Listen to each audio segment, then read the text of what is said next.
Okay, तो आज हम बात करेंगे पॉलीसाइथीमिया इन न्यूबॉर्न की। पॉलीसाइथीमिया का मतलब क्या है? पॉलीसाइथीमिया का मतलब है कि आपके पास रेड ब्लड सेल काउंट जो है, आरबीसीज़ जो हैं वो बहुत ज़्यादा हो गए हैं, पॉलीसाइथीमिया। आपके पास हेमेटोक्रिट जो है वो बहुत ज़्यादा एलिवेटेड है। आरबीसीज़ बहुत ज़्यादा हैं, हेमेटोक्रिट बहुत ज़्यादा है। अब जब आपके पास एक बेबी में पॉलीसाइथीमिया है, हेमेटोक्रिट बहुत ज़्यादा है, एचबी बहुत ज़्यादा है, आरबीसीज़ बहुत ज़्यादा हैं, तो हम इसको डिफाइन कैसे करते हैं? नॉर्मली हमारे पास जो आपके पास हेमेटोक्रिट होता है, वो हेमेटोक्रिट अराउंड होता है 35 टू 45%। अब अगर आपके पास हेमेटोक्रिट ग्रेटर देन फिर 65% हो जाए तो हम कहते हैं कि ये पॉलीसाइथीमिया है। हेमेटोक्रिट ग्रेटर देन 65% हो तो इसे कहते हैं कि ये पॉलीसाइथीमिया में काउंट होगा।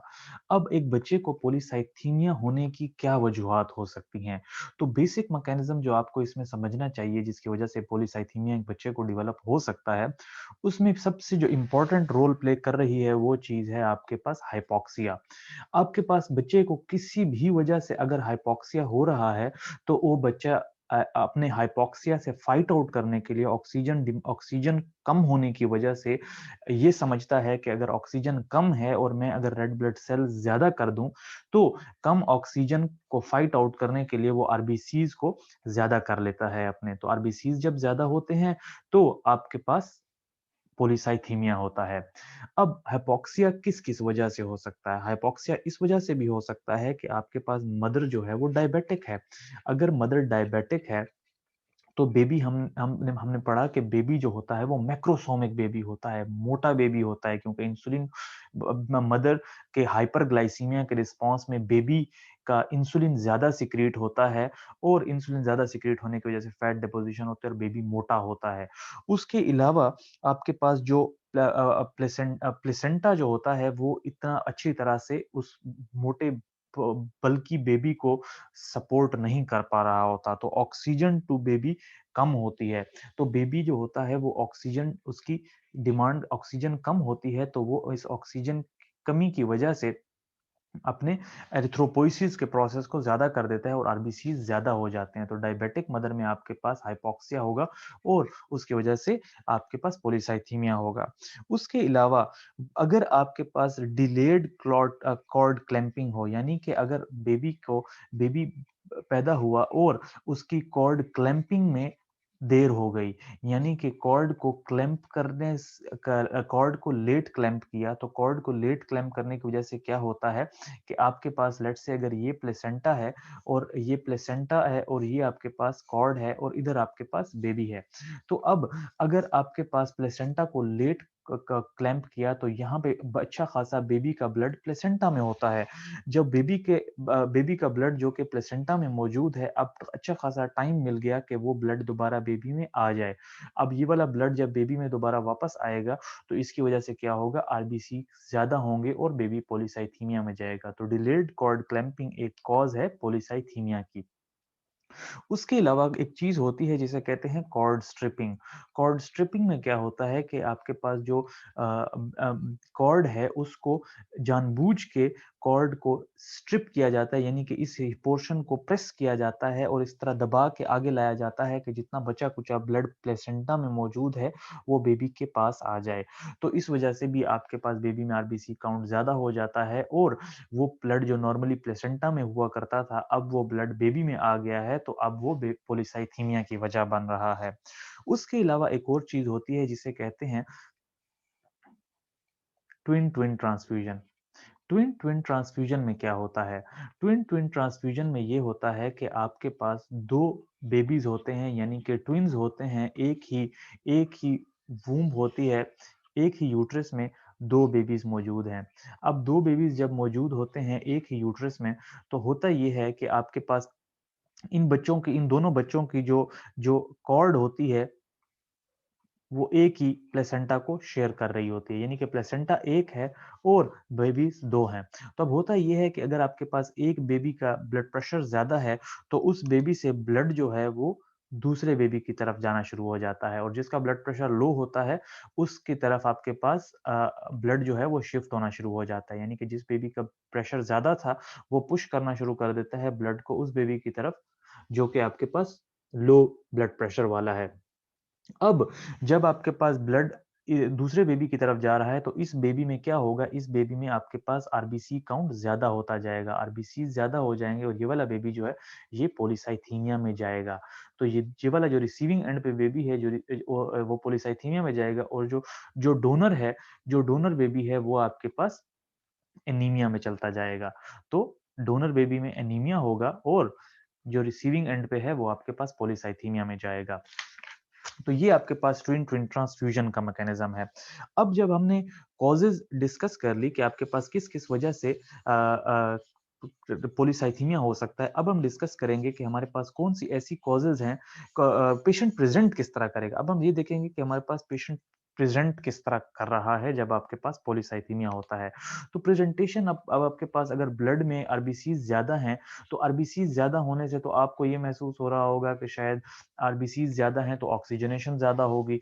नहीं, ऐसा नहीं होता। जब आपके पास ब्लड वेसल में बहुत ज़्यादा आरबीसीज मौजूद हों, तो जब बहुत ज़्यादा आरबीसीज होते हैं, तो आपके पास ब्लड इतना पैक्ड विद आरबीसीज होता है कि ऑक्सीजनेशन सही तरीके से नहीं होती। हल विस्कोसिटी ज़्यादा हो जाती है ब्लड की।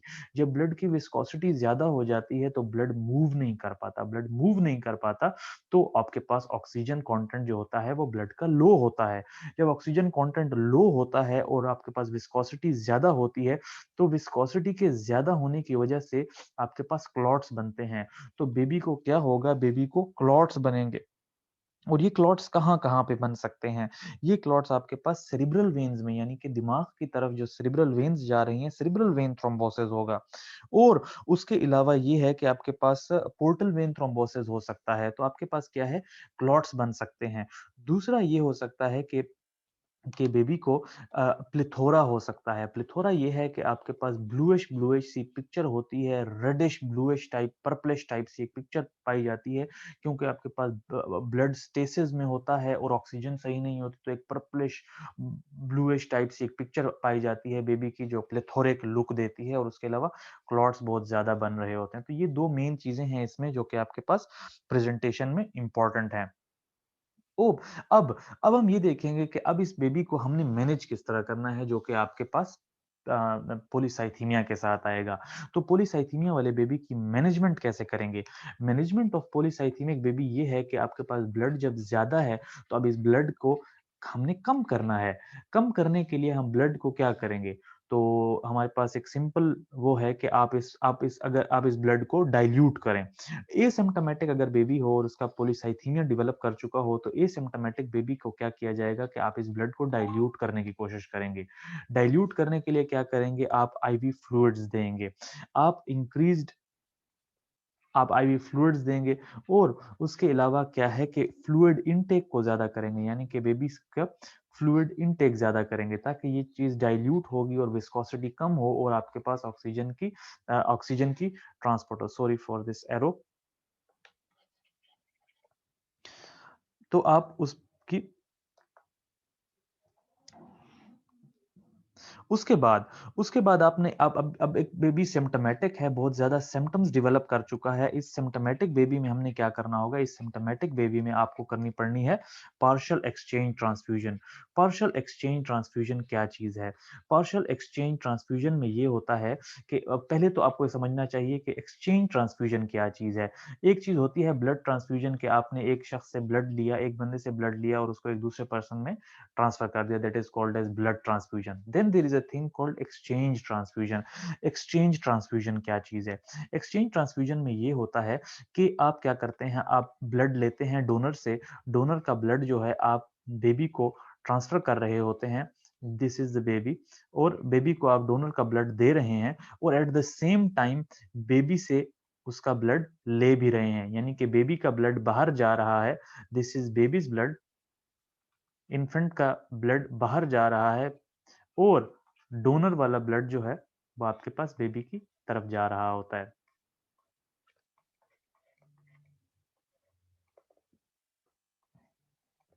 तो डोनर वाला ब्लड बेबी की तरफ, और इन्फेंट से जो ब्लड होता है वो आपके पास बाहर की तरफ जा रहा होता है। तो that's how you you take out the blood. वो जो पॉलीसाइथेमिक ब्लड था, वो जो पॉलीसाइथेमिक ब्लड था, वो सारा का सारा ब्लड आप निकाल लेते हैं और दूसरा डाइल्यूटेड ब्लड जो होता है, जो एक नॉर्मल ब्लड होता है, वो आप बेबी को ट्रांसफर कर देते हो। That is called as exchange transfusion. तो आपने क्या करना है, आपने एक्सचेंज ट्रांसफ्यूजन करनी होगी इस बेबी में। अब जब आप एक्सचेंज ट्रांसफ्यूजन कर रहे हैं, तो अब इस एक्सचेंज ट्रांसफ्यूजन से बेबी को काफी ज्यादा फायदा होगा और ब्लड जो है वो रिप्लेस हो जाएगा। उसके अलावा आप क्या कर सकते हैं, आपने अब कैलकुलेशन करनी है कि इस एक्सचेंज ट्रांसफ्यूजन को मैंने कितना ब्लड जो है बेबी को एक्सचेंज करना है। उसको कैलकुलेट करने के लिए एक फॉर्मूला है। वो आप कैसे फॉर्मूला कैलकुलेट करते हैं, उसमें यह है कि आपको volume of volume of exchange is equal to बच्चे का हेमेटोक्रिट कितना है, observed haematocrit minus desired haematocrit. यानी कि ऑब्वियसली आपका ऑब्जर्व्ड हेमेटोक्रिट इस केस में ज्यादा है और डिजायर्ड हेमेटोक्रिट, आप कम हेमेटोक्रिट को कम करना चाहते हैं। उसको आप मल्टीप्लाई करेंगे बॉडी वेट के साथ कि बॉडी वेट कितना है,